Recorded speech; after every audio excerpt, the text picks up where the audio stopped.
Ohtani's hit carried more weight than the numbers, and played a role in changing the flow of the game. The sight of Yoshinobu Yamamoto standing on the mound immediately afterwards was truly worthy of the nickname, Cold Steel Machine. His entire body was stripped of unnecessary energy, and the way he simply piled up 919 perfectly seemed to control the heart rates of the spectators. He struck out Holiday inside, Jackson for a single, and Henderson for a swinging strikeout. He overpowered the opposing batting line in just a few minutes, and dominated from the first inning. The answers continued after that, toying with the batters with his sharp fastball, and skillfully manipulating his splitter and curveball to make them swing and fly. He found himself in a pinch with two batters in the third inning, but he calmly got out of it with strikeouts and a close call, as if he was following the game's script. Before he knew it, the scoreboard was filled with zeros, and even as the game approached its end, he had not allowed the opponent to get a single hit. By the time he finished the eighth inning, he had already thrown over 100 pitches. However, there was not even a hint of fatigue on his face, and instead, all he seemed to be doing was a cold determination to make history with just one more step.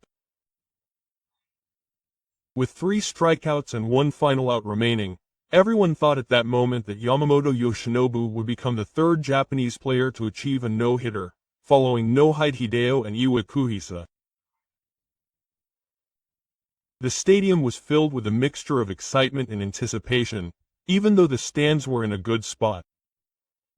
The stadium in the top of the ninth inning was filled with an unusual sense of tension. Yamamoto Yoshinobu had been cold up to this point, throwing a no-hitter. He was just one more out away from achieving a historic feat.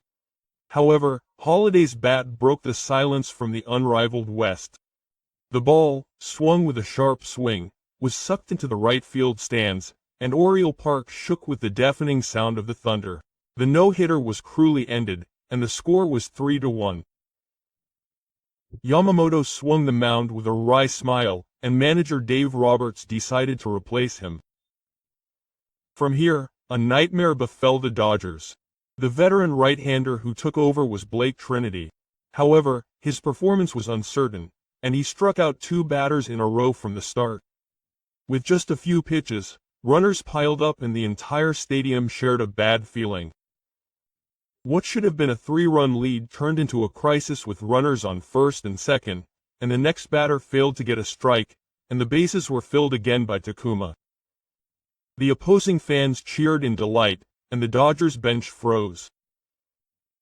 And the last hope was placed on Tanner Scott. But the situation was too grim. With the bases loaded and a 1-run deficit, the game was a dead end. Scott threw with all his might, but the ball hit by Rivera, the 6th batter, rolled to center field, and both players scored in one go. The scoreboard changed to 3-4, and it was the moment the Orioles achieved a dramatic come-from-behind walk-off victory. A game that had been in control until the 8th inning turned into hell in just a few minutes.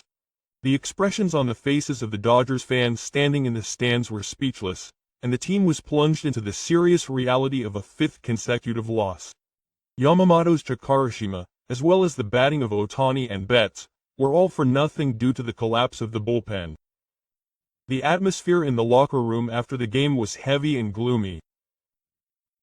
The one who showed the most emotion was the Clayton Carr Award, a symbol of the Dodgers.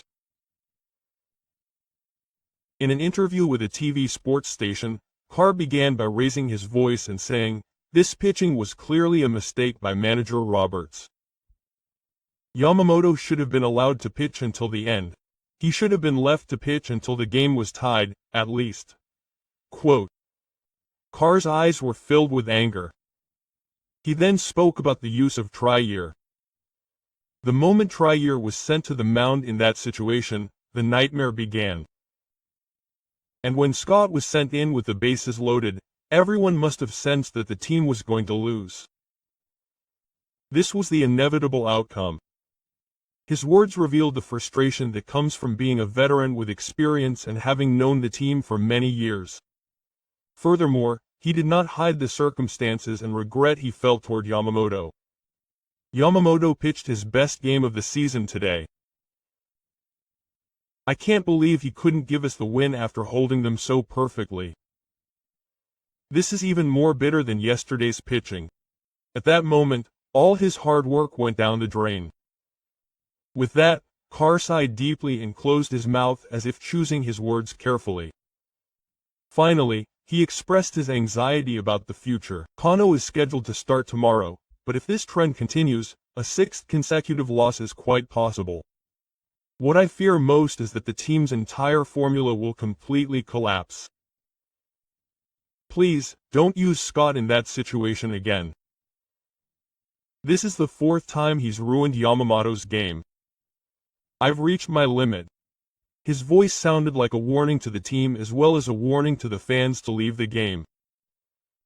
Tanner Scott's expression as he appeared at the post-game press conference showed more irritation than the gun pressure he felt as the starting pitcher.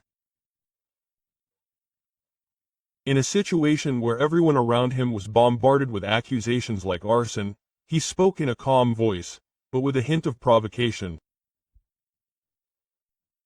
Why are all eyes always on me? The bases were already filled before I took the mound. Who could possibly get through that suffocating atmosphere completely unscathed? He didn't mention any names directly, but many of those listening could tell that his target was Yoshinobu Yamamoto. Scott continued, I'm not holding any money in my hand. But everyone knows that acting like a top-notch guy can change the tide. It's an oversimplification to just take the results and make me the sole culprit. He also vented his frustration at the media's stance. You're writing this like a court verdict.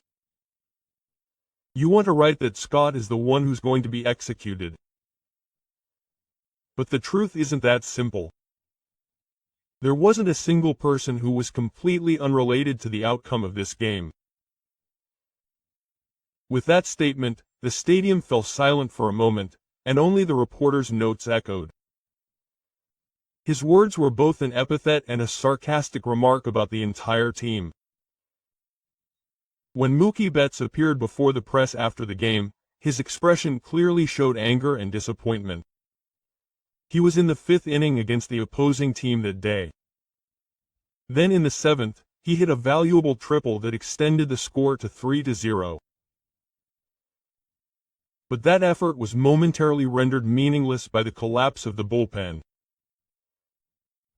Betts took a deep breath and spat out his words without much choice. This is one of the worst pitching performances in the history of the franchise. Yamamoto pitched near perfectly, getting 26 outs. He was just 1 out away from becoming legendary. The bullpen ruined it all. You don't see this kind of thing even in a game of Power Pro. His anger was directed even further at Tanner Scott's comments. Yesterday he blamed Ohtani, and today he's criticizing Yamamoto. I can't stand it anymore. I can't believe he's making excuses after letting a starting pitcher who had pitched a perfect game die. Betts raised his voice and clenched his fists, emphasizing that this performance was not just a one-game loss. It was a point that would leave a deep scar on the hearts of the fans. As the sound of shutters echoed from the press box, Letts concluded in a quiet tone, "We should have given Yamamoto the win. We must not forget the weight of the out he left behind.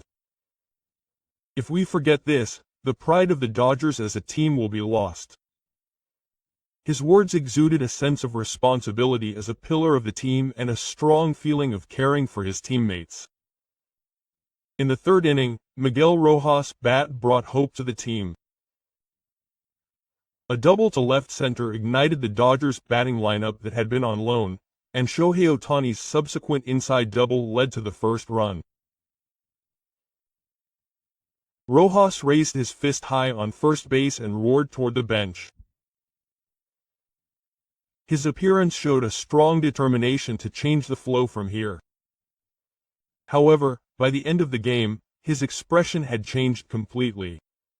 The collapse of the bullpen meant that Yoshinobu Yamamoto's historic response was not rewarded, and the team suffered another come-from-behind loss. After the game, Rojas was surrounded by reporters, sighed deeply, and spoke as if he was struggling to find the words. It was truly an unbelievable ending. Yamamoto had pitched perfectly. All it took was one more hit to make it a dream no-hitter, but that was all ruined by a single mistake from the bench. It was a reminder that there are situations that cannot be resolved by the player's own efforts.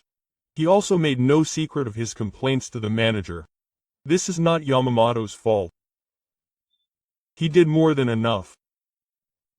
That's why the manager should apologize to him. He took away his pride as a player. His tone was more a mixture of regret and sadness than anger, and his feelings for his teammates were clearly felt. Finally, Rojas concluded his words as if looking into the distance. This outcome is truly unbearable. It will leave deep scars in the hearts of the entire team. We must not forget the sweat and effort that Yamamoto shed.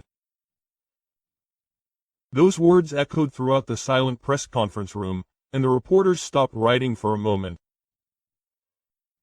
After the game, American sports programs and newspapers all